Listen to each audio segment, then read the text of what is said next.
At my cousin's wedding in Los Angeles, I found my name replaced with +1 optional on the seating card. She smirked. Hope you don't mind standing. By the time dessert was served, 3 payments had disappeared, but the real surprise was waiting in their inbox.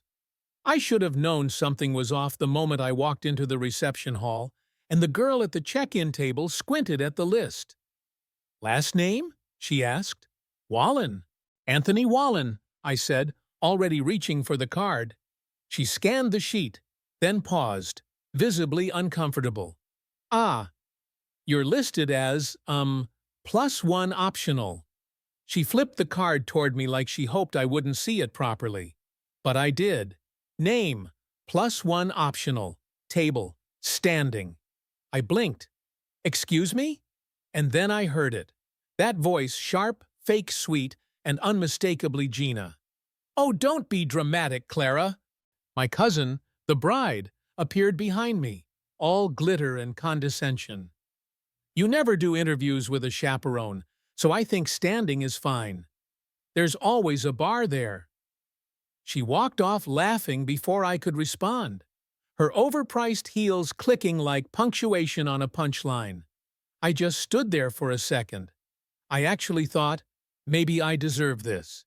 Maybe I had let them treat me this way for too long. Because this wasn't new, this was just the latest hit in a long series of jabs. They've always found ways to remind me I wasn't really in the family, just orbiting around it.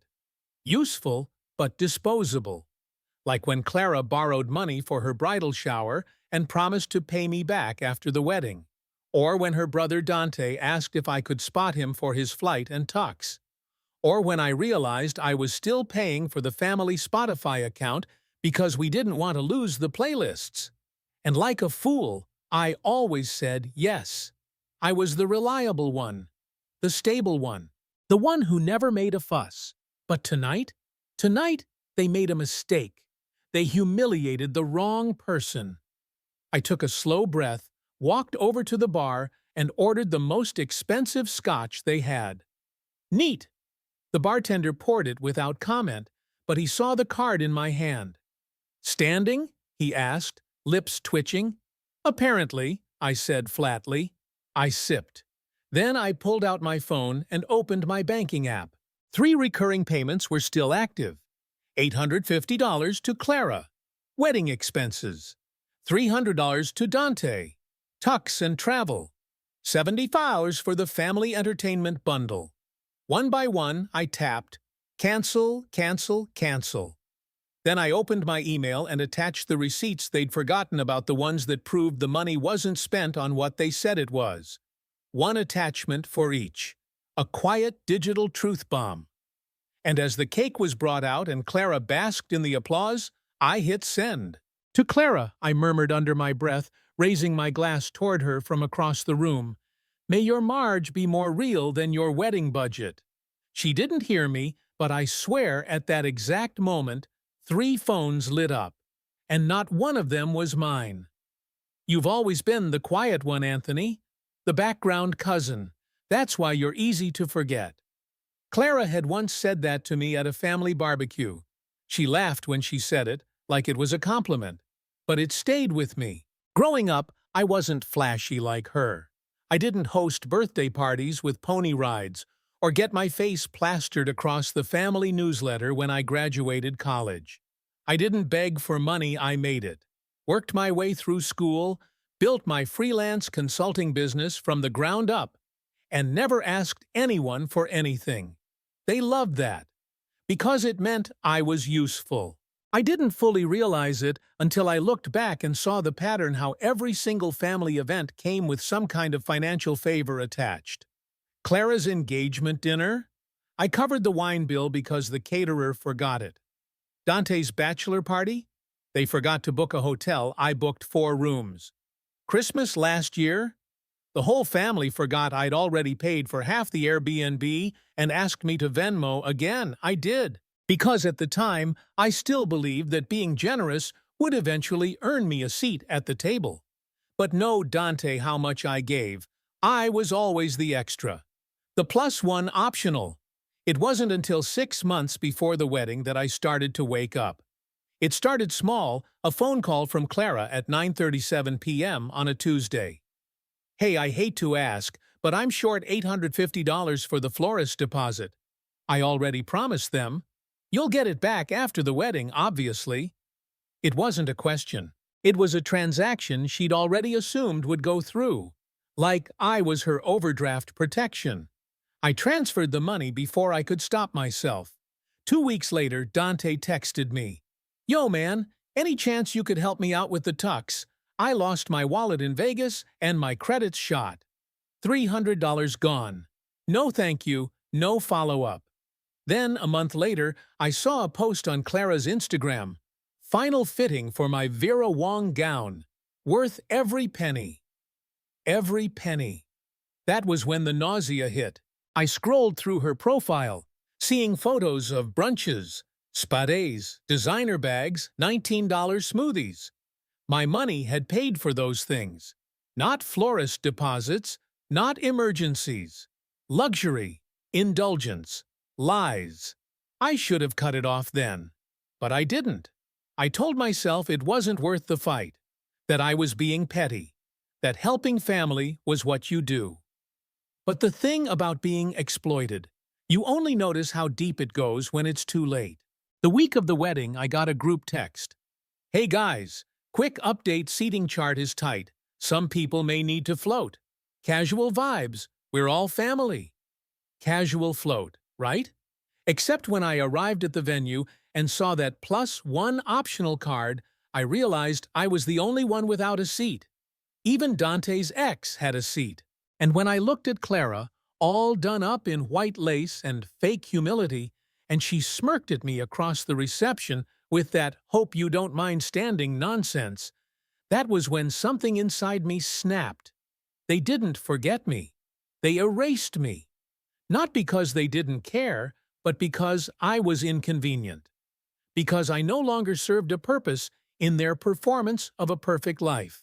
But the real slap came later, after I sent those receipts and turned off my phone for the night. The next morning, I woke up to chaos.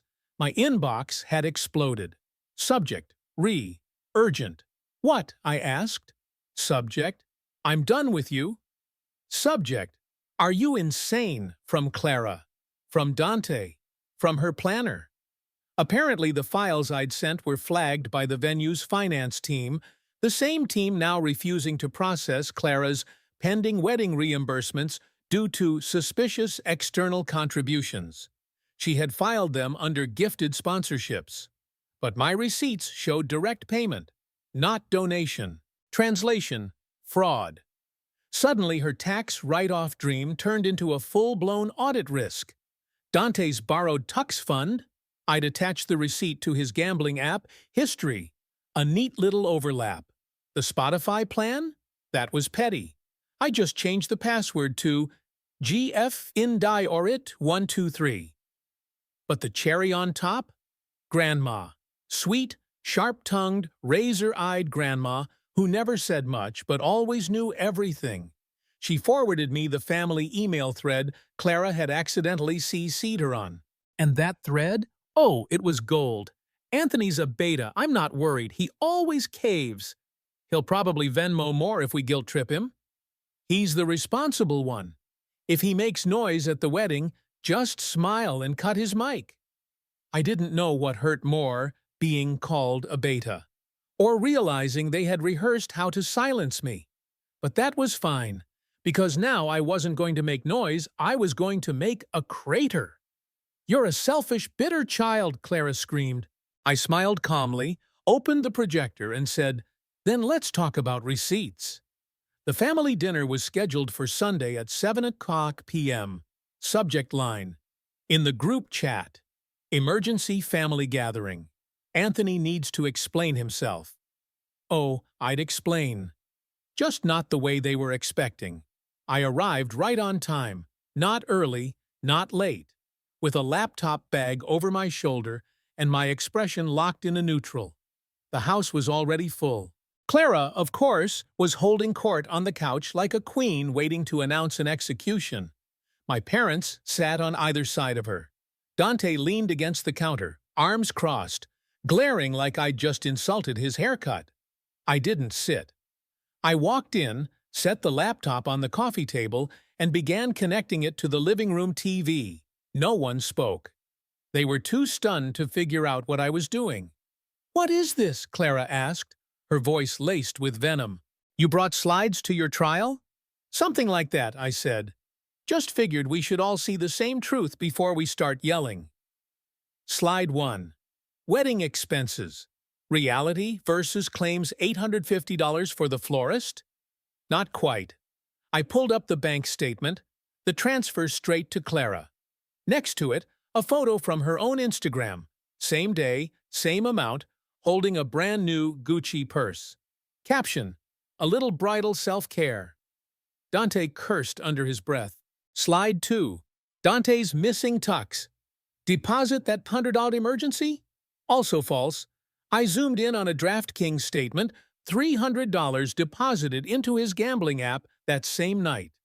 He'd actually posted about it in the fantasy football group chat. Rookie mistake. "You hacked me," Dante growled. "No," I said calmly.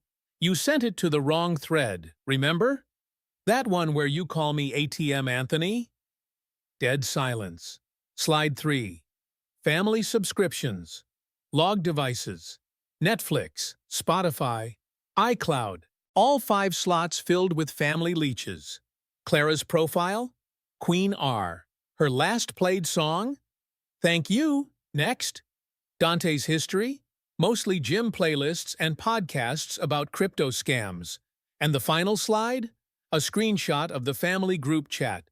"Anthony's a beta. He won't do anything. Just tell him it's for the wedding. He always folds." My mother gasped. My father leaned forward, squinting at the screen. "Where did you get that?" Clara snapped. "Does it matter?" I said. "You said it. You meant it." "This is insane," she shouted. "You think this proves something? You're ruining this family over a few dollars." I closed the laptop. "No, Clara. You ruined it the second you decided I was only valuable when I was useful. The second you put me on a card that said +1 optional and smirked." "You're so dramatic." Dante scoffed. "We've helped each other before. Big deal." "Help," I repeated. "Is that what this is to you? Exploiting someone until they break? Calling them weak when they finally say no?" Dad stood up. "That's enough. You don't speak to your family like this." "I'm not," I said.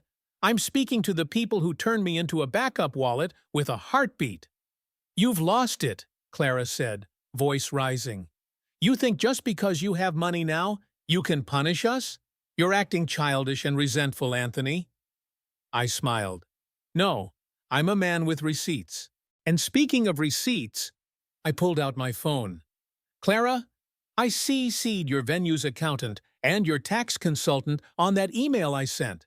Turns out labeling direct payments as gifted sponsorships is considered tax misrepresentation. And your venue? They've already paused your reimbursement request." Her jaw dropped. You wouldn't." "I already did." Dante slammed his drink down. "You've completely lost perspective." Mom whispered, "How could you do this to your sister? This was her wedding."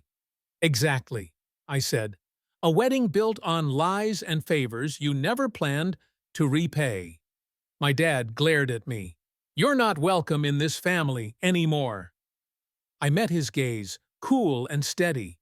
"You made that clear the night you stood behind Clara and let her humiliate me. I just didn't believe it until now." I picked up my bag, slung it over my shoulder. "Oh, and Dante, you might want to check your DraftKings account. Looks like it's flagged for suspicious activity." Clara stood, her hands shaking. "I hope you know you just destroyed this family." "No," I said. "I'm just finally refusing to let you keep destroying me." And with that, I walked out. No dramatic door slam, no shouting, just the sound of 4 people finally being forced to look at each other without a scapegoat to point fingers at. "You should check your cousin's TikTok," the message read. "It's going viral, and it's about you." When I walked out that night, I thought that was it. The last act. Curtains closed. I was wrong. I didn't even make it home before the text started. Clara, you'll regret this one day. Dante, you better hope we don't cross paths again.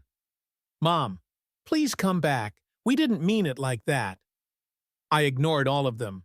For the first time in years, I felt something close to freedom. I went home, poured myself a drink, and sat in silence. No wedding drama. No subscription charges. No fake smiles. Just me. The next few days were quiet. Strangely quiet. I assumed they were licking their wounds, regrouping, maybe planning some new guilt campaign. Then came the video. It was Tuesday morning. I was brushing my teeth when I got a text from my old college roommate. Bro, you need to check your cousin's TikTok ASAP. I froze. Opened the app. There she was, Clara. In full makeup and fake tears, filming herself with soft music in the background. My cousin sabotaged my wedding. He was always jealous of me. He sent fake receipts to the venue, and now they're threatening legal action. He's dangerous. Please share this so others know what family betrayal looks like. I stared at the screen. The video had over 600,000 views.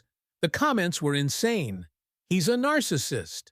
I hope karma eats him alive. She deserves better. Stay strong, Queen. I wanted to scream.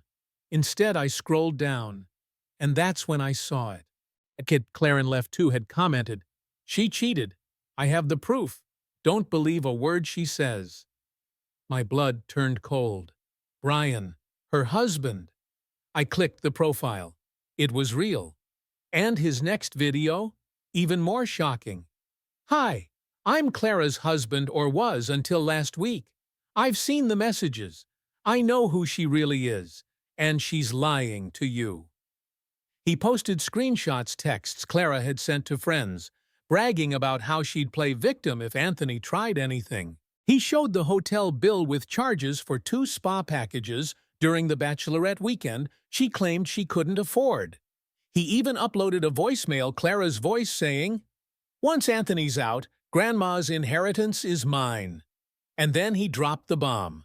She's been siphoning money from Grandma's accounts for 6 months, and she forged Anthony's name on one of the withdrawal slips. I nearly dropped my phone. This wasn't just family drama. This was criminal. Suddenly, everything made sense. Why Clara had pushed so hard to isolate me, humiliate me, make me look unstable. She needed me out of the picture before I discovered what she was really doing. I called my lawyer immediately. "Send me everything," he said. "If this is true, she's in serious trouble." And that was the start of it. By the end of the week, we had bank records from Grandma's nurse showing unexplained withdrawals, handwriting analysis confirming the signature wasn't mine, a message from Grandma herself saying she'd felt pressured by Clara but didn't want to stir conflict. It was all unraveling. The girl who called me optional was now front-page local news under the headline, "Bride accused of embezzling from elderly grandmother family, feud goes public." Dante deleted his Instagram. My parents went silent. The group chat dead. But the biggest twist, Grandma called me. Not her assistant, not a text. Her directly. She said, "I always knew she was greedy, but I didn't know she was this cruel. Thank you for exposing it. And Anthony," I braced myself, "I've updated the will. It's yours now, all of it. Do with it what I should have done years ago. Protect the family from people like her." I sat there, stunned, not because of the money, but because, for the first time in my life, someone in this family believed me, stood with me, trusted me.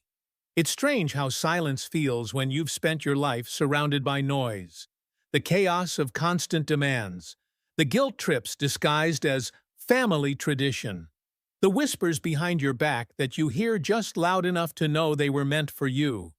And then one day, it's all gone. Not because they stopped, but because you walked away. It's been 2 months since the wedding. 2 months since I stood in my parents' living room and finally told them the truth. Not the version they wanted, but the one I'd swallowed for years. The one that tasted like ash and sounded like receipts. Clara's TikTok career imploded. The venue filed a complaint with the IRS. Her fake sponsorship plan turned into a full audit. Her wedding planner dropped her as a client. One of the vendors even posted about her publicly saying, "Let this be a warning. Not all brides are victims." Dante hasn't been online in weeks. Word is, he's been laying low since the DraftKings investigation flagged his account. Something about suspicious transfers from a shared family bank card, which was never meant to exist. My parents? Oh, they've gone quiet too. But not the kind of quiet that comes from peace. No, this silence is heavy, defensive, calculating. I received a voicemail from my father last week. "Anthony, this isn't how we raised you. You've embarrassed this family. There are consequences for what you did." I didn't delete it. I saved it. Because it's the last time he'll ever use that voice with me, the one that says you owe us something. The one that used to work. Not anymore. I've moved out of the old apartment. I bought a place by the ocean. Modest, light-filled, and completely mine. No one else's name on the lease. No family plans. No shared anything. I canceled every auto payment that had ever linked me to them. Clara's Spotify? Gone. Dante's Netflix? Changed the password to stop using MIUI123.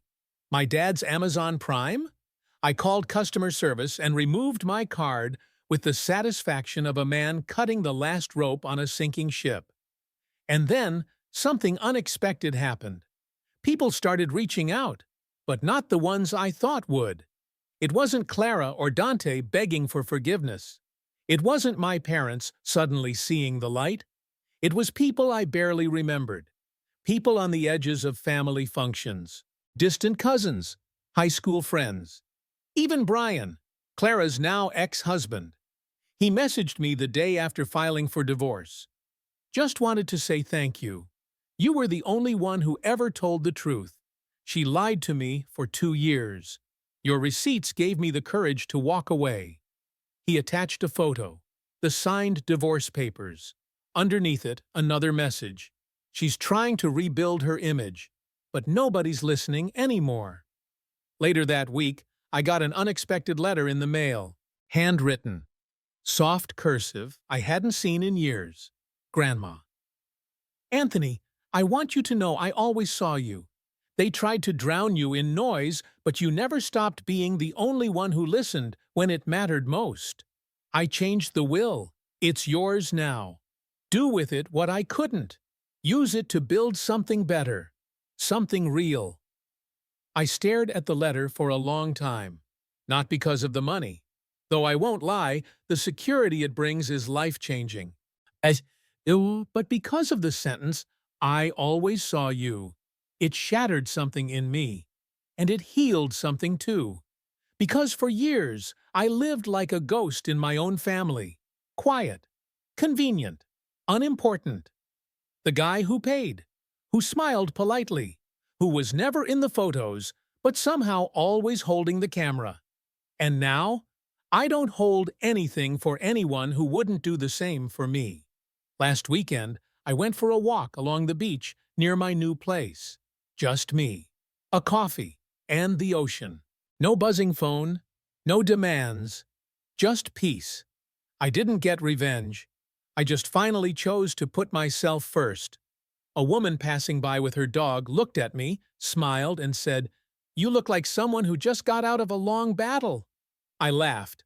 "Close. Family reunion." She grinned and kept walking. I stood there, the tide pulling in and out, the sun warming my face. And I realized this is the life I built. Not inherited. Not gifted. Built.